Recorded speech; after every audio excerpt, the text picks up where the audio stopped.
안녕하세요. 아내 때문에 인생이 망가진 40대 남성입니다. 결혼에 실패한 뒤로 인생을 완전히 말아먹고 아직도 충격에서 벗어나지 못하고 아들 하나 데리고 아무 희망도 없이 살고 있습니다. 아주 성공한 인생은 아니었지만 순탄하게 살아가던 제가 왜 밑바닥까지 추락하게 되었는지 들어보시면 여러분들도 기가 막히실 겁니다. 제가 아내와 결혼한 뒤에 정말 기가 막힌 경험을 하게 되었습니다. 아내가 저 몰래 다른 남자에게 시집을 가버렸는데요. 이게 도대체 무슨 말인지 이해가 안 되실 겁니다. 저도 처음엔 이런 어처구니 없는 상황을 이해할 수 없었으니까요. 결론부터 말씀드리자면 아내가 저와 결혼하고 동거는 다른 남자와 해버린 것입니다. 그 사실을 알게 된 순간 피가 거꾸로 치솟을 정도로 화가 났지만 그 인간들에게 속수무책으로 당할 수밖에 없었습니다. 그것들은 짐승들도 하지 않는 더러운 짓을 저지르고도 뻔뻔스럽게 모든 잘못을 제게 뒤집어 씌우려고 했습니다. 저는 아버지가 일찍 돌아가시고 홀어머니 밑에서 자랐습니다. 엄마와 저의 불행은 아버지가 돌아가시면서 시작되었죠. 공장에서 작업 반장이었던 아버지는 새로운 기계를 설치하는 과정에서 작업자의 실수로 장비가 오작동되면서 사고로 돌아가셨습니다. 아버지가 돌아가시자 기다렸다는 듯이 고모가 할머니를 꼬드겨서 공장에서 나온 사망 위로금을 가로채버렸습니다. 그 돈은 당연히 엄마가 받아야 하는 돈이었지만 할머니는 세상 물정 모르고 착한 엄마를 속여서 고모에게 줘버렸는데요. 고모는 거기서 만족하지 않고 아버지 명의로 되어 있는 집에 눈독을 들였습니다. 고모가 할머니에게 엄마를 집에서 내보내고 자기랑 같이 살자고 유혹했거든요. 아버지가 살아계실 때도 못된 시누이 노릇을 톡톡히 하던 고모였지만 이런 식으로 저랑 엄마를 배신할 줄은 몰랐습니다. 그 전부터 한겨울에 엄마와 제가 자는 방에 보일러만 끄기도 했고 일부러 세탁기를 고장내 산더미 같은 빨래를 손으로 직접 빨게 만들었습니다.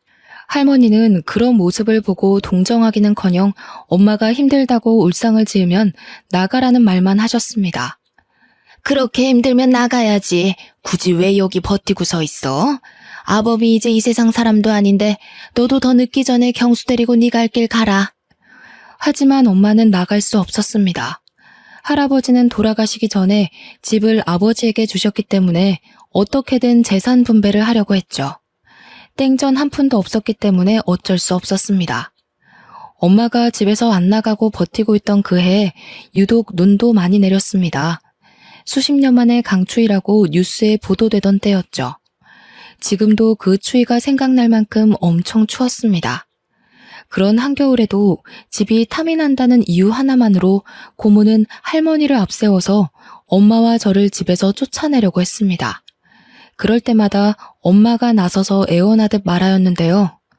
어머님, 제가 갈 데가 어디 있다고 나가라고 하시는 거예요. 그냥 어머님 모시고 이 집에서 살게 해주세요.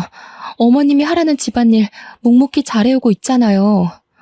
엄마는 이 집에서 나가면 당장 살아갈 날들이 막막하다고 할머니에게 애원했지만 할머니와 고모는 돈에 눈이 멀어서 냉정하게 돌아섰습니다. 우리도 힘들어서 그래요. 힘들어서. 내가 돈 벌어와서 겨우 입에 풀칠하고 있는데 끝까지 이럴 거예요? 이 집에서 살고 싶으면 우리 오빠처럼 돈을 벌어오던가. 돈 벌어올게요. 이 앞에 있는 슈퍼나 식당에서 일할 테니까 제발 나가라는 말은 하지 말아주세요. 그까지 푼돈 벌어오라는 소리 아니에요. 평생 남자 안 만날 거예요? 엄마가 언니 앞날 생각해서 놓아주려고 하는 건 몰라요? 군말 말고 당장 짐 싸서 나가요. 그때 엄마가 법에 대해서 조금만 지식이 있었다면 할머니와 고모에게 맞대응했을 겁니다. 아버지가 돌아가시자마자 집 명의를 자기 앞으로 돌렸을 텐데 중졸의 전업주부로 살아온 엄마는 세상사에 참 무지했습니다. 그저 할머니와 고모에게 빌면서 애원하다가 한겨울에 거리로 쫓겨나 버리고 말았죠. 당장 갈 곳이 없었던 엄마는 외할머니 집으로 갔습니다. 외갓집은 외할아버지가 몸이 불편한 탓에 형편이 좋지 않아서 다른 거처를 알아봤지만 선택의 여지가 없었습니다. 그때부터 엄마는 저를 키우기 위해 닥치는 대로 일을 하기 시작했는데요. 처음에는 친척의 소개로 아파트에서 청소일을 하시다가 도배 일을 하는 사장님의 도움으로 벽지 도배를 배우게 되었습니다. 엄마는 어린 저를 남부럽지 않게 키우려고 열심히 기술을 배우셨고 1년 뒤에 사장님과 같이 도배 일을 하게 되었죠. 2년에서 3년 차에는 인정받는 도배 기술자가 되어서 사장님께서 조금 도와줄 테니 엄마에게 독립하라는 말씀까지 해주셨습니다. 경수 엄마는 내가 보니까 이제 혼자서 일해도 되겠어. 내가 맡은 구역 떼줄 테니 독립해. 먹고 살 걱정은 없을 거야. 과부 사정은 호라비가 안다는 말처럼 없이 사는 사람들은 서로의 처지를 잘 알아주었습니다. 혼자 애를 키우는 엄마를 위해서 사장님이 자기 구역을 기꺼이 내어주고 도와주었습니다. 그렇게 엄마가 독립한 뒤에 돈을 모아서 전세로 집도 마련했고 경제적으로 어느 정도 자리를 잡게 되었죠. 그런데 제가 중학교에 들어간 5년 뒤에 할머니가 고모에게 쫓겨나서 엄마를 찾아오게 되었습니다. 할머니의 말에 따르면 고모가 몰래 집을 팔아버리고 할머니를 자기 집으로 데리고 가서 식모처럼 부렸다고 하는데요. 집을 판 돈도 나누어 주지 않고 자기 혼자서 독차지하더니 할머니가 돈 이야기를 꺼낼 때마다 고모가 화를 내면서 소리를 질렀다고 합니다. 뭐? 돈을 달라고? 엄마, 지금까지 먹여주고 재워준 것만 해도 얼만데 돈을 달라는 거야. 설마 치매라도 걸렸어? 시끄럽게 돈 타령하지 말고 밥이나 차려줘. 그제서야 할머니는 자기밖에 모르는 표독스러운 고모에게 속아서 이용당했다는 사실을 깨달았습니다.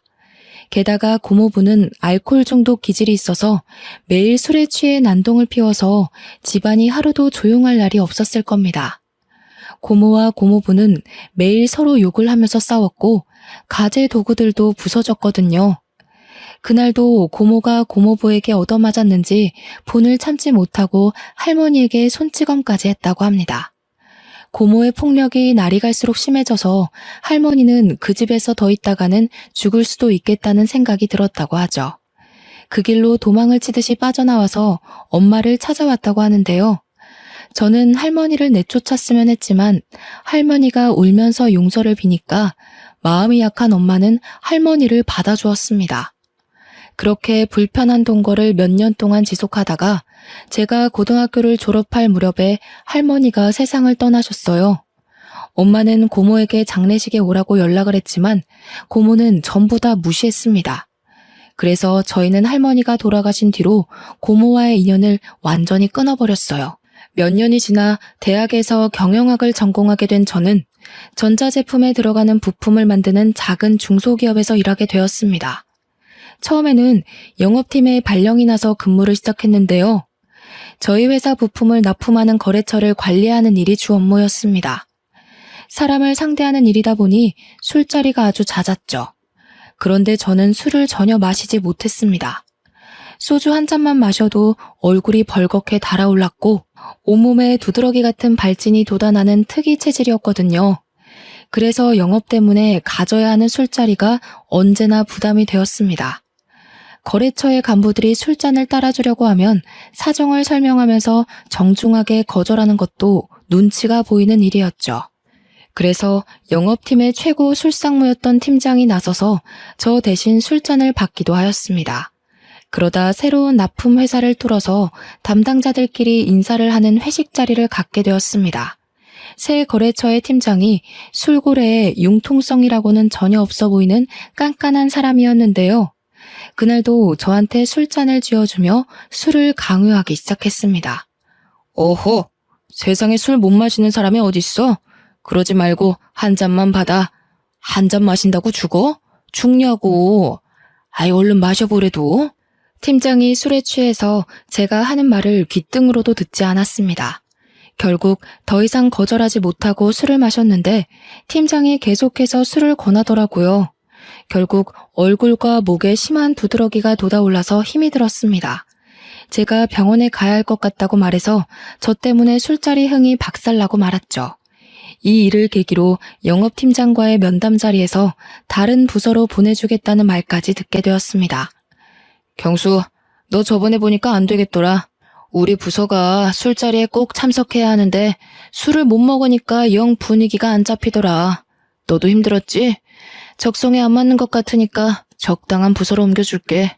여기서 거절하고 버티고 있을 수 없어서 우선 알겠다고 했는데요.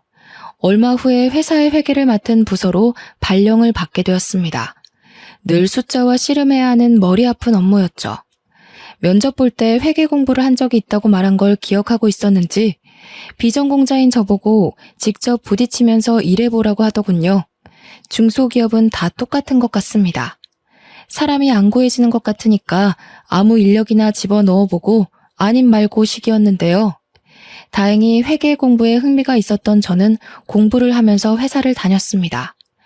회계사 일은 아니었지만 회계 업무를 보조하는 일이라 가능한 일이었습니다. 그러다 저희 회사와 계약을 한 회계사가 건강이 안 좋아져서 그만두었고 대신 다른 젊은 여성 회계사가 배치되었습니다. 분기 결산이나 회계 감사를 하는 때가 되면 소연 씨라는 여성 회계사와 제가 밤을 새가면서 장부를 맞춰보고 회계 보고서를 만들었죠.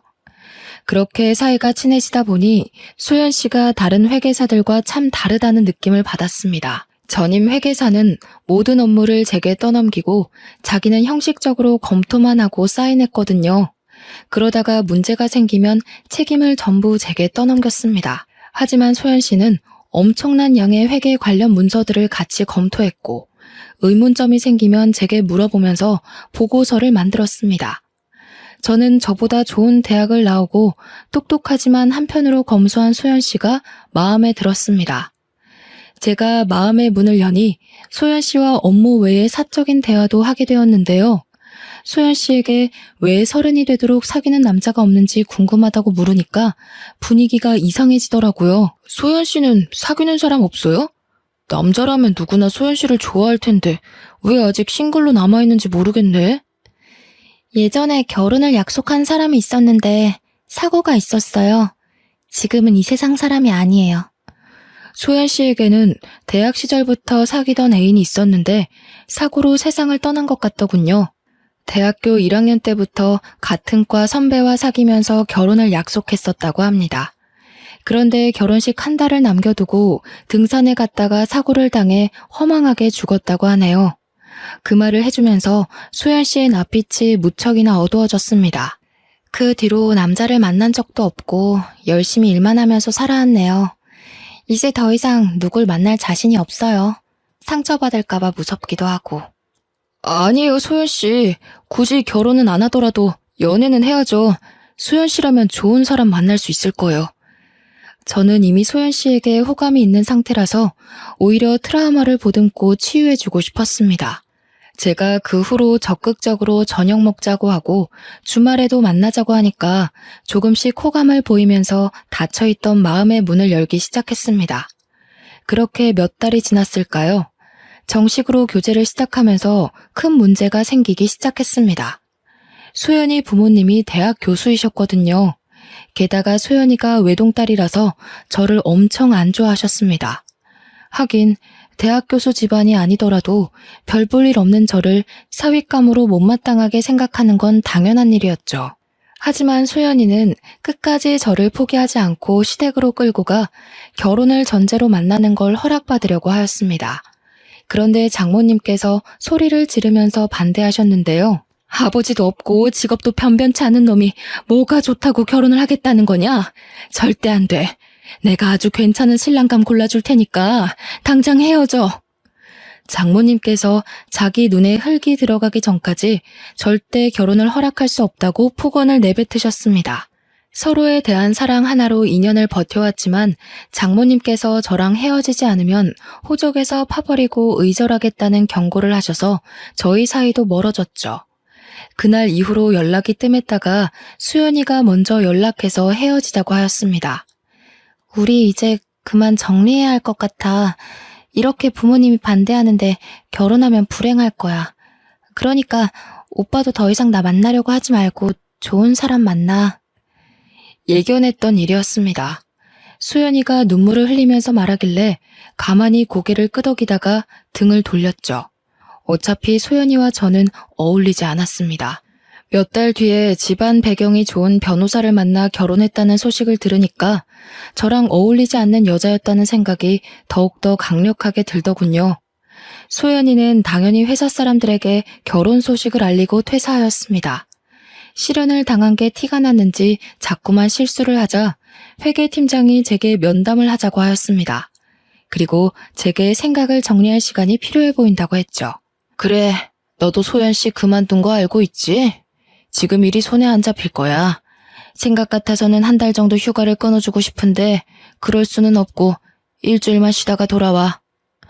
회계팀장이 제 사정을 이해해줘서 휴가를 내고 제주도로 일주일간 여행을 떠났습니다. 제주도에 도착해서 숙소에 짐을 풀고 근처 식당으로 들어갔는데요.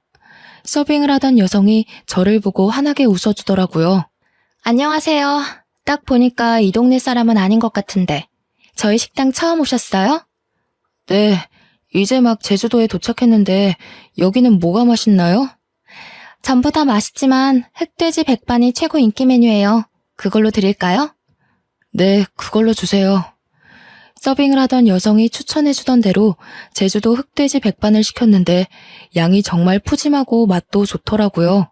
고기가 입에서 살살 녹았고 감칠맛이 났습니다. 다음에도 또 오고 싶다는 생각을 하고 있는데 서빙을 하던 여성이 갑자기 말을 걸어왔죠. 혼자서 여행 오셨나 봐요? 네, 머리 좀 식히려고 혼자 왔어요. 얼마나 계시다 갈 건가요? 일주일 정도 머물 겁니다. 여행 계획은 잡으셨어요? 아니요, 그냥 아무 생각 없이 훌쩍 떠난 거라 계획은 없어요. 그럼 제가 가이드 해드릴까요? 예? 갑자기요? 오늘 처음 본 손님의 여행 가이드를 해주겠다고 나서니까 당황스럽더군요. 솔직히 그때는 혼자 있고 싶었지만 힘들고 지쳐 보여서 가이드 해주고 싶다는 말을 듣고 마음이 흔들렸습니다. 저야 가이드 해주시면 좋죠. 그런데 여기서 일하셔야 하는 거 아니에요? 이 식당 제 아버지 거예요. 틈날 때마다 도와드리고 있어서 자리 비워도 괜찮아요. 잠깐만요. 아버지께 물어보고 올게요. 그러면서 카운터에 앉아있던 남자에게 다가가서 뭐라 말을 하고 있었습니다. 사장으로 보이는 남자가 저를 굳은 표정으로 쳐다보더니 고개를 젓고 있더라고요. 그랬더니 서빙을 해주던 여자의 목소리가 조금 커졌습니다. 아니 아빠, 도대체 왜 안 된다는 거야? 이번에 알바 구해줬다며. 일 안 도와줘도 되니까 집에 있어. 내가 도대체 몇 번을 말해줘야 돼? 외지 남자는 만나지 말라고 했잖아. 그냥 혼자 온 분 가이드 해드리는 거야. 다른 뜻은 없어. 저는 괜찮다고 말하려고 하는데 여성분이 고집을 피우자 아버지도 알겠다고 하더군요. 그 말을 듣자마자 신이 난 여성분이 당장 내일부터 같이 다니자고 말하였습니다. 숙소가 어디예요? 내일 아침에 제가 차 가지고 갈게요. 이렇게까지 좋아하다니 이 여자가 저한테 호감이 있는 건 아닐까 하는 생각이 들었습니다. 저는 여성분 이름도 모른 채 내일 만날 약속을 잡게 되었습니다. 다음날 아침이 돼서야 여성분이 승혜라는 이름을 알려주었습니다. 저보다 어려서 그런지 참 활발하고 적극적인 여성이었습니다. 승혜가 일주일간의 여행 일정을 대신 짜주었거든요. 원래는 아무 계획도 없이 바닷가를 찾아가서 하염없이 멍이나 때리다가 올라갈 생각이었는데 승혜 덕분에 연예인 못지않은 빡빡한 일정 속에서 움직이게 되었죠. 저는 제주 토박이인 승혜를 따라 유명 관광지를 다니게 되었어요. 제주도를 돌아다니면서 알게 된 건데 승혜는 지금까지 제주도 밖으로는 나가본 적이 없다고 하더라고요. 결혼은 꼭 외지 남자와 할 거라고 하길래 농담 삼아서 한마디 던져보았습니다. 설마 나랑 하려고 그러는 거 아니지? 사실 갑자기 가이드 해주겠다고 나서서 놀랬어. 나는 좋은데 당장 식 올리자. 나 오빠 보자마자 완전 반했잖아. 오빠 진짜 잘생긴 거 알고 있지? 그게 무슨 소리야? 장난으로 말하는 거지? 승혜가 제 말을 듣고 까르륵 웃기만 하고 더 이상 말을 안 하더군요. 농담인 것처럼 툭 던져보았지만 승혜는 저를 좋아하는 눈치였습니다. 또래 여자들이랑 다르게 20대 초반 여자애처럼 솔직하게 말하고 부끄러워하는 모습이 새롭게 다가왔죠. 저도 그래서 승혜에게 마음이 끌리고 있었습니다. 제가 그동안 조용하고 성숙한 여자들만 사귀었었는데 수다쟁이처럼 말이 많으면서도 애교도 많은 승혜를 보니 또 다른 느낌이었거든요. 그렇게 저희들은 같이 여행을 다니다가 자연스럽게 서울에서도 계속 연락하자는 말을 나누었습니다. 고백만 안 했지 연인처럼 손도 잡고 질투도 하는 사이가 된 거죠. 오빠, 이제 경기도 올라가는 거야? 나도 2달 뒤 오빠 보러 갈게. 그때 나 모른 척하면 가만 안 둔다. 내가 그럴 리 있겠어. 너만 기다리고 있을게. 꼭 와야 해. 이렇게 서로 만나자는 약속을 하고 여행을 마치고 일상으로 돌아갔습니다. 2달 뒤에 진짜로 승혜가 와서 같이 서울로 나들이를 갔는데요. 내년에 30이 되는 나이인데도 승혜는 서울을 처음 와본다고 했습니다. 그래서 이번에는 제가 승혜의 여행 가이드가 되어주었죠. 승혜가 가고 싶다는 백화점에 들려서 쇼핑도 하고 놀이동산에서 즐겁게 놀다가 명동과 번화가 구경을 했습니다. 승혜가 그렇게 사흘을 머물다가 내려갔습니다. 그때부터 승혜와 저는 경기도와 제주도를 오가면서 연애를 하게 되었습니다. 지역 특성상 자주 내려가 보지는 못했지만 전화 통화를 자주 해서 애틋했죠. 한 달에 한 번 월차를 아꼈다가 주말 전날에 월차를 써서 제주도에 가서 3, 4일 정도 머물다가 오곤 했습니다. 저희가 그런 식으로 장거리 원정 연애를 한 지 6개월이 지났을 때 승혜에게 결혼하자는 청혼을 하였습니다. 너무 섣부른 판단 같았지만 저는 승혜와 같이 살고 싶었으니까요. 그리고 나이도 있어서 결혼을 더 이상 미루면 안 됐습니다. 다행히 승혜가 제 프로포즈를 받아주었습니다. 장인어른과 장모님께 정식으로 인사를 드리러 갔는데 장인어른의 표정이 진짜 어두워 보였습니다. 제가 잔뜩 긴장한 얼굴로 결혼을 허락해달라고 말씀드리니 느낌이 싸한 말을 해주셨습니다. 이왕 이렇게 됐으니 어쩔 수 없지. 잘 살도록 해라. 왜 그러냐고 꼬치꼬치 캐물을 수도 없어서 감사하다고 하고 넘어갔죠. 마음에는 안 들지만 하는 수 없이 사위로 맞아준다는 분위기라서 기분이 썩 좋지는 않았습니다. 승혜와 저는 결혼 후에 제가 마련해둔 경기도의 신혼집에서 살게 되었는데요. 이상하게 아내가 결혼 초부터 제주도에 자주 내려가기 시작했습니다. 물론 처가와 친구들이 모두 제주도에 있으니 일이 있을 때마다 내려가는 건 당연한 일이었지만 아내가 한 달에 몇 번씩 제주도에 내려가니까 이상하더군요. 하지만 처가에 가지 말라고 할 수도 없어서 그냥 두었습니다. 그쯤 아이도 가졌으니 힘들어서 처가에 자주 가는 거라고 생각했죠.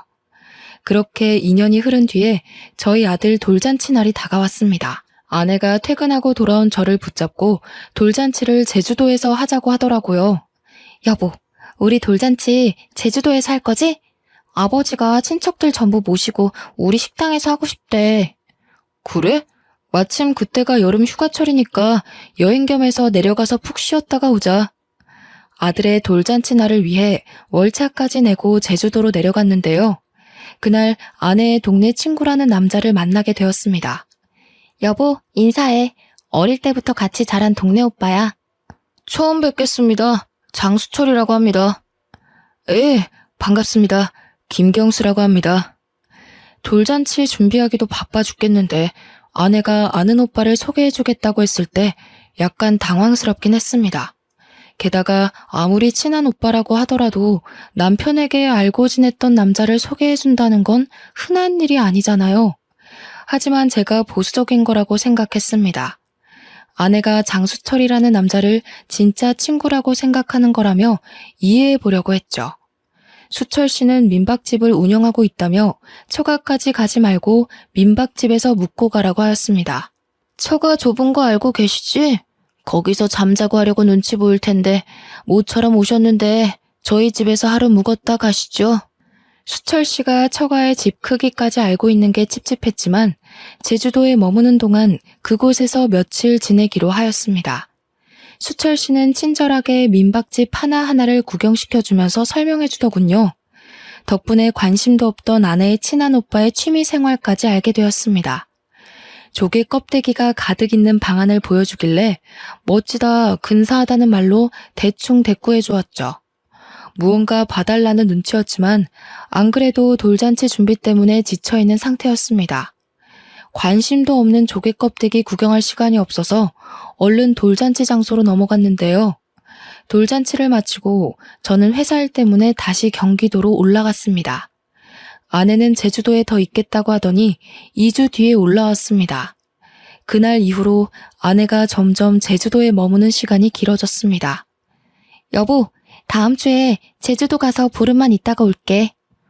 뭐? 저번에는 2주나 더 있다가 왔잖아. 왜 보름이나 있으려고 하는 거야? 엄마가 몸이 안 좋아서 식당 일 도와달라고 그러네? 아내가 식당 일을 핑계로 제주도에 가더니 보름 혹은 한 달씩 머물다가 오기 시작했습니다. 그리고 며칠 지나지 않아서 또 제주도에 갔고 2달 넘게 지내다가 오기도 했죠. 저는 장모님이 아파서 그런 거라고 생각해서 제 아들이 6살이 될 때까지 1년의 절반 이상을 제주도에서 지내게 하였습니다. 그런데 모임에서 만난 고등학교 동창이 뜻밖의 말을 꺼내놓았습니다. 내가 저번 달에 제주도로 휴가를 갔는데 재수씨를 만났어. 땡땡 민박집에서 지내고 있더라? 재수씨는 왜 거기서 지내고 있는 거래? 친구는 제주도 여행을 계획하고 숙소를 알아보다가 비교적 가격이 저렴한 민박집을 예약했는데 그곳에서 아내를 봤다는 겁니다. 재수씨는 나를 못 알아보는 것 같았는데 분명히 재수씨가 맞았어. 웬 남자랑 같이 있는 걸 봐서 아는 척은 안 했거든? 내가 둘이 무슨 사이냐고 물어보니까 재수씨가 뭐라 한 줄 알아? 둘이 부부 사이래.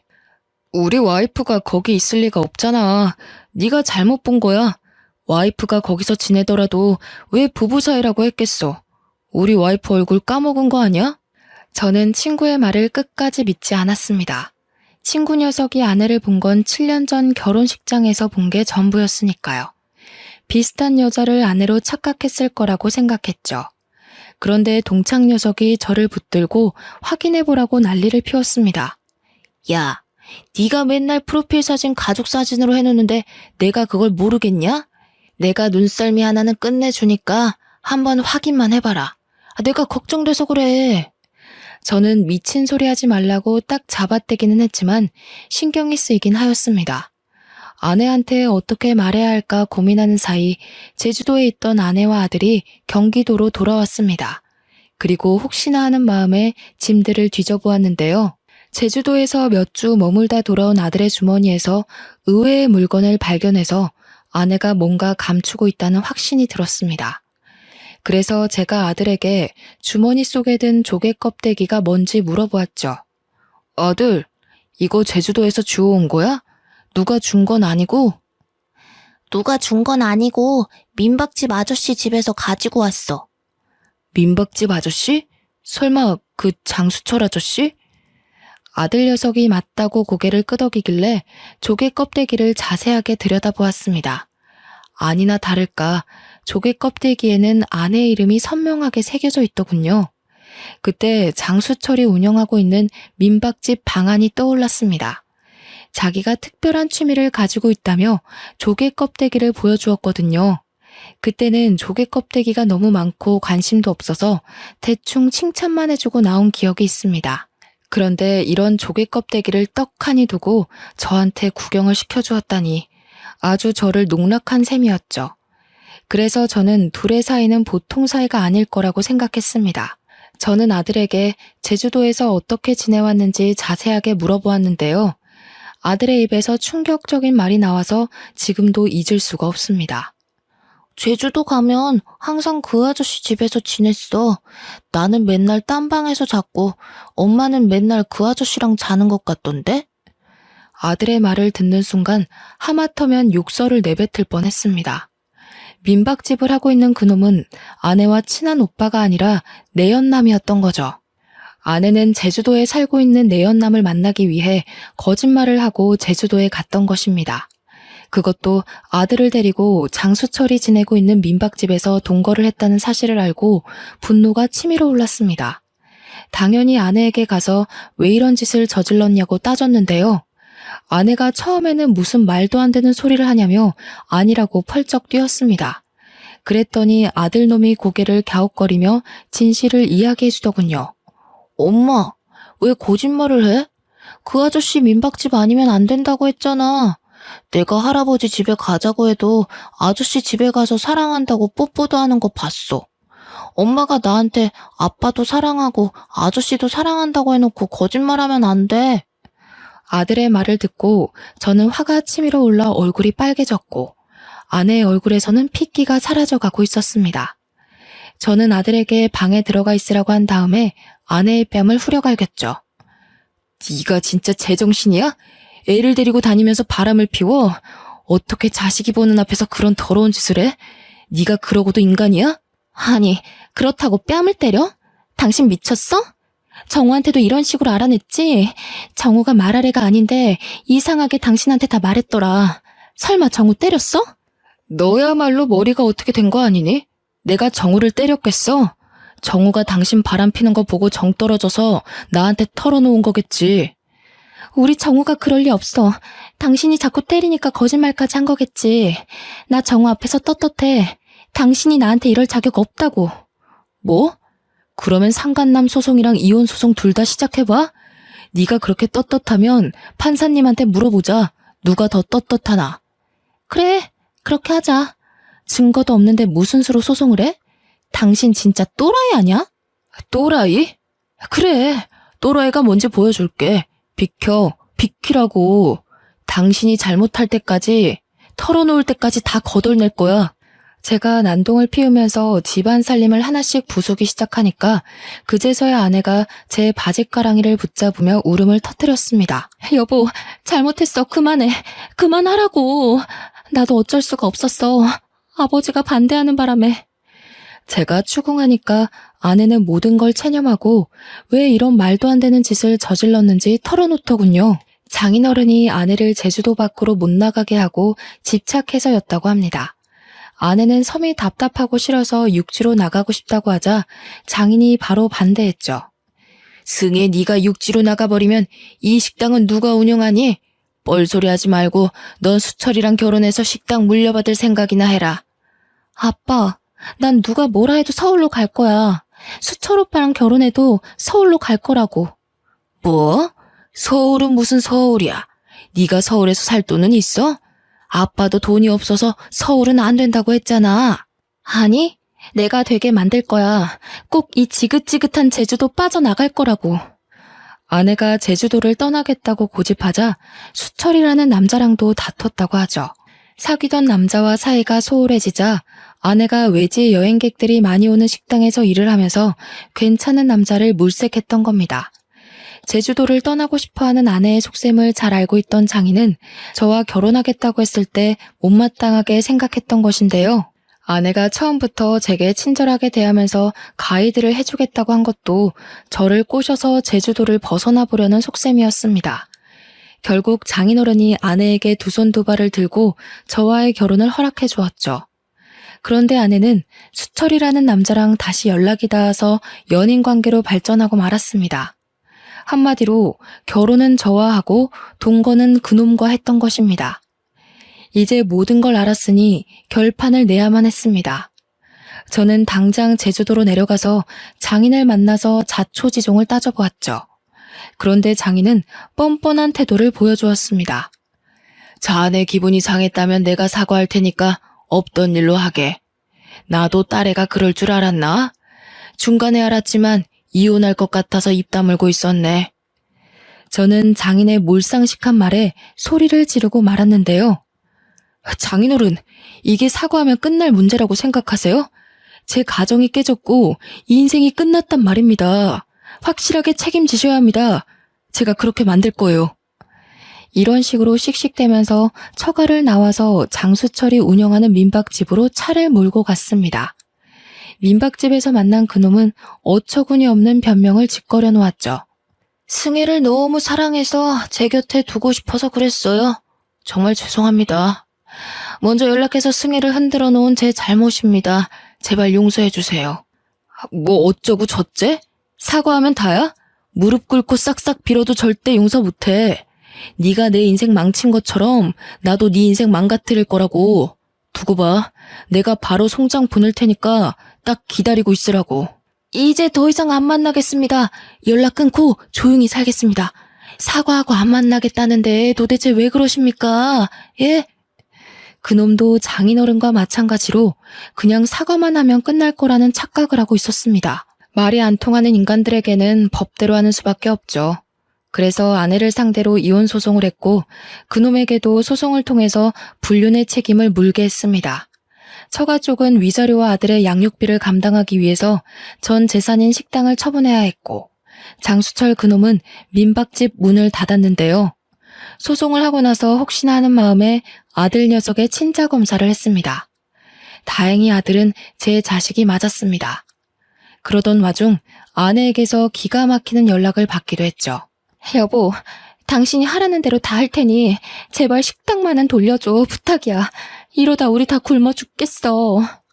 소송에서 엄청난 위자료 폭탄을 맞자 아내는 울면서 식당만은 돌려달라고 애원했지만 배우자를 속이고 파렴치한 동거를 한 것이 얼마나 큰 잘못인지 확실히 알려줘야 했습니다. 아내의 부탁을 거절했는데도 아직까지 연락이 오고 있네요. 아들 녀석 때문에 차단할 수도 없고 날이 갈수록 힘이 듭니다. 여러분도 아시겠지만 불륜이란 얄팍한 핑계를 둘러댄다고 용서받을 수 있는 잘못이 아닙니다. 함께 가정을 꾸리고 살을 맞대고 살아온 배우자를 배신하고 가정을 파탄내는 건 배우자의 남은 인생을 완전히 망가뜨리는 참담한 잘못이죠. 여러분들은 제 아내처럼 실수하지 마시고 배우자의 입장에서 생각하고 판단하는 지혜로 하루하루를 살아가시길 바랍니다. 여기까지 읽어주셔서 감사합니다.